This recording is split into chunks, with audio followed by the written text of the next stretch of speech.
Kesan pertama nonton anime. Oke, jadi ini kan baru masuk season baru di bulan Oktober ini. Ada banyak anime baru ya. Jadi kalau kemarin di sebelumnya gue sempat ngomongin Historia yang sekarang udah tamat dan gue lagi bikin juga apa namanya reviewnya. Nah, sekarang untuk yang season baru ini gue sebenarnya pengen lebih banyak ngomongin kesan pertama sebuah anime gitu ya. Episode satunya yang mana yang menurut gue bagus karena ada banyak nih, tapi baru beberapa yang gue rencanakan untuk jadikan video. Salah satunya anime ini. Dan dan dan dan dan dan dan dan dan dan. Tentu saja kalian sudah tahu karena ini sudah banyak gini nanti banyakan orang adalah Dan Dadan. Anime ini mulai ditayangkan pada tanggal 4 Oktober 2024 kemarin. Di Netflix gue ngeliatnya tuh dia update tiap hari Kamis ya. Studio yang garap anime ini adalah Science Saru gitu loh.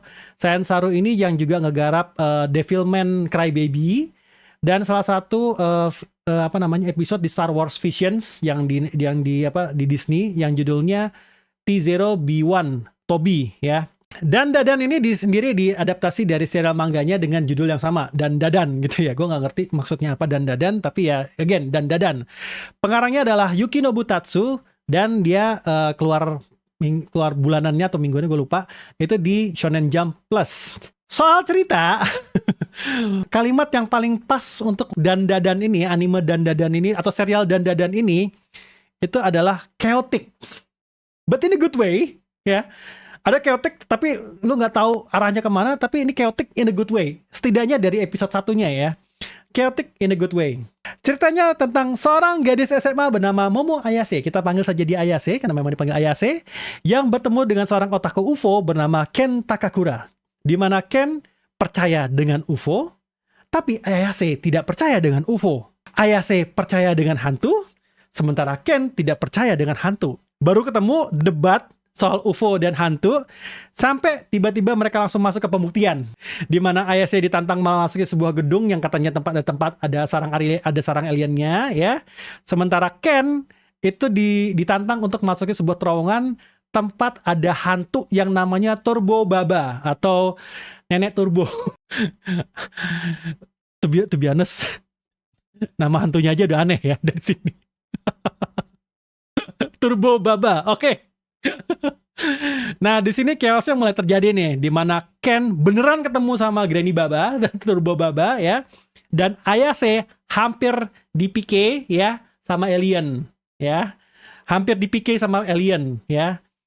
Nah, kejadian ini mengakibatkan Ayase itu jadi mengaktifkan kemampuan Espernya. Dia ternyata punya kemampuan Esper, dan Ken itu dikutuk dan kesurupan sama Turbo Baba. Dan bisa menggunakan kekuatannya si Turbo Baba kayak berserk gitu untuk mengalahkan para alien ini. Oke, kenapa kok tiba-tiba kalau ada si Ken sama Ayase di dua tempat yang beda tiba-tiba jadi satu ngalahin alien? Karena entah kenapa saat si Ken kesurupan waktu lagi kejar-kejar Turbo Baba dan kesurupan Turbo Baba, dia bisa teleport melalui HP-nya Ayase ke tempatnya Ayase. Chaos kan? Chaos banget kan? Ini gue baru cerita kurang lebih awalnya aja loh.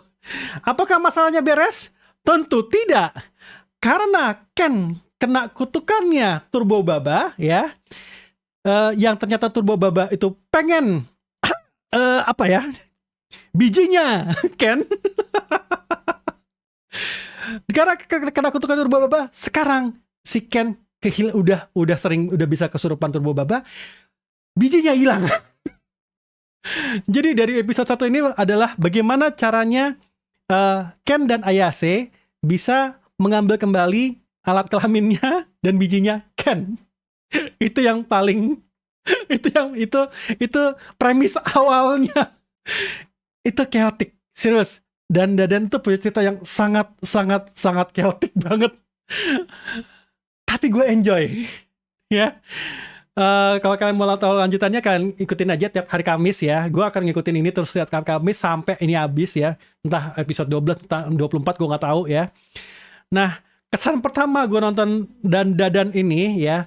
Yang pertama itu kalau kita ngomongin animasi, walaupun tadi gue udah ngomong studionya itu ada studio yang bikin Devilman Crybaby, gue ngerasa animasinya tuh kayak Mob Psycho. Gue nggak tahu kenapa.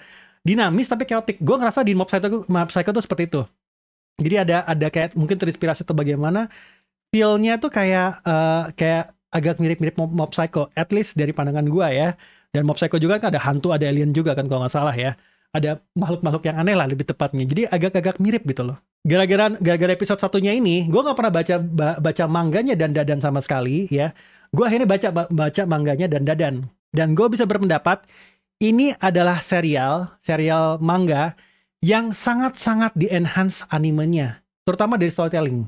Karena gini, untuk episode satunya ini tuh one by one sama chapter satunya di manga. Gue baca mangganya tuh set beres. Kayak angin. Selewat beres gitu loh. Begitu nonton animenya, tiap penyampaian apa yang mau dikatakan sama si Ken, apa yang mau dikatakan sama Ayase, itu lebih ngisi daripada mangganya. Manga itu bener-bener lu baca cepet banget, beres. Tahu lu udah chapter keberapa aja gitu loh. Gue suka anime yang bisa bikin pengalaman lebih dari mangganya.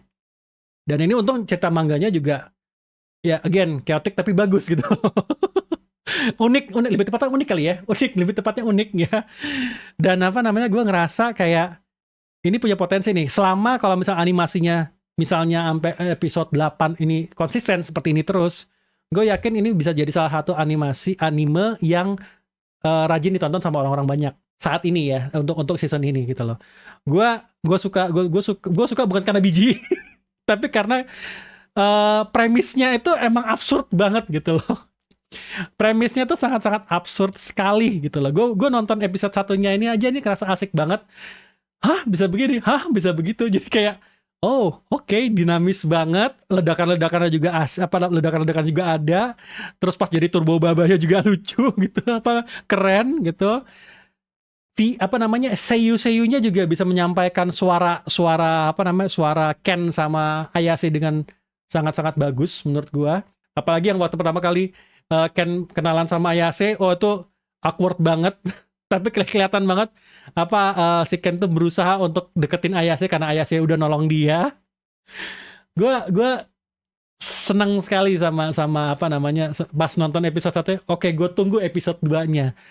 Jadi kalau lu mau nanya saran gue apakah Dadan perlu ditonton untuk season ini, ya kalian perlu mengikuti Dadan. Setidaknya dari episode 1-nya ini dia punya potensi untuk bisa jadi anime of the season kalau kata gue ya. Anime of the season banget dia bisa jadi anime of the season ini. Dan gue akan nunggu setiap hari Kamis untuk nonton episode selanjutnya. Banget banget. Nah, menurut teman-teman sendiri bagaimana? Apakah kalian menantikan Dadan setiap minggunya? Coba deh tulis komen. Dan menurut kalian apakah impresi pertama kalian sama anime Dadan ini cukup bagus atau bahkan wah banget atau kurang gitu? Coba tulis di komen. Terima kasih sudah nonton Kamarama. Jangan lupa like and subscribe kalau suka dengan konten-konten gue. Sampai jumpa di Kamarama berikutnya.